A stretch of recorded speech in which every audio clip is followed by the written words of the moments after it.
तो तीन छत्र तो तीन चंद्रमा जैसे लगते हैं। अब कल्याण मंदिर स्तोत्र में देखिएगा क्या वर्णन है तीन छत्रों का।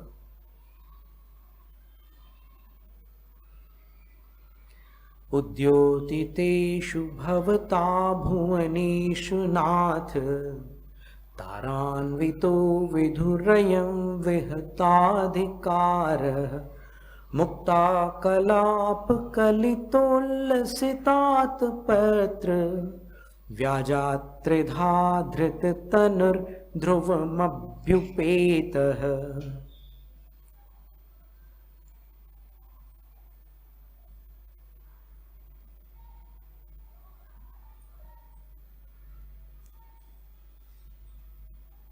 आपने तीनों जगत को अपने ज्ञान रूपी प्रकाश से प्रकाशित कर दिया। ये पार्श्वनाथ भगवान से कह रहे हैं कुमुद चंद आचार्य।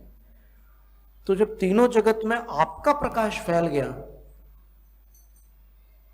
तो वो लिख रहे हैं कि चंद्रमा तो बेरोजगार हो गया, विहताधिकार, प्रकाश फैलाने का जो उसका अधिकार था वो तो उसके पास से चला गया, छिन गया। तो अब क्या हुआ? तारान्वितो अयम विदु, तारागण के साथ यह चंद्रमा आपकी शरण में आ गया और उसने त्रिधा धृत तनुर, आपने तीनों जगत को प्रकाशित किया, चंद्रमा तो यही प्रकाश फैला रहा था, तो उसने अपने तीन रूप बना लिए चंद्रमा ने। और जो तारागण थे वो अपने स्वामी को कैसे छोड़ सकते थे? चंद्रमा को तारापति भी बोलते हैं। तो वो तारागण, ये अलंकारिक वर्णन है, वो सारे तारागण जो थे वो चंद्रमा ने तो तीन रूप बना लिए, तीन छत्र के, तो सारे तारा समूह उनकी उसकी किनारियों पर मोतियों के रूप में लटक गए। मुक्ता कलाप कलितोल्लसितात पत्र।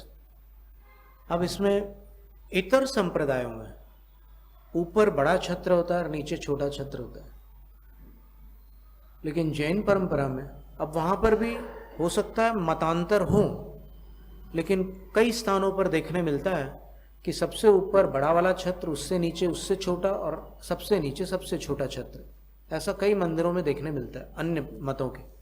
लेकिन जैन परंपरा में जो दृष्टांत आता है, आचार्यों ने जो उसका उदाहरण दिया, बोले मनुष्य की नासिका, नासिका जो रहती है ऊपर सक्रिय रहती है, मध्य में मध्यम होती है और नीचे विस्तृत होती है। बस इसी प्रकार ये छत्र में जो सबसे ऊपर वाला छत्र है वो छोटा होता है, उससे नीचे वाला उससे बड़ा होता है, और सबसे नीचे वाला सबसे बड़ा होता है। और छत्र सफेद होते हैं, उसके डंडे में वैडूर्य मणि लगे होते हैं। अब वैडूर्य मणि को उपलक्षण मान करके आप अन्य रत्नों का भी उसमें समावेश कर सकते हैं।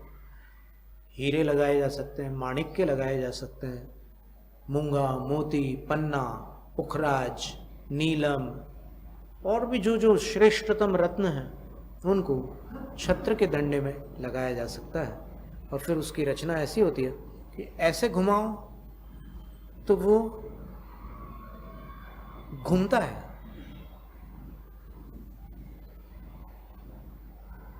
किसी भजन में एक पंक्ति आती है, कबहू सिर पर छत्र फिरावे, कबहू हाल करे बेहाल। ये कर्मों की ऐसी अवस्था है कि कभी ये मनुष्य के सिर पर छत्र फिराता है और कभी हाल बेहाल कर देता है, राजा से रंक बना देता है।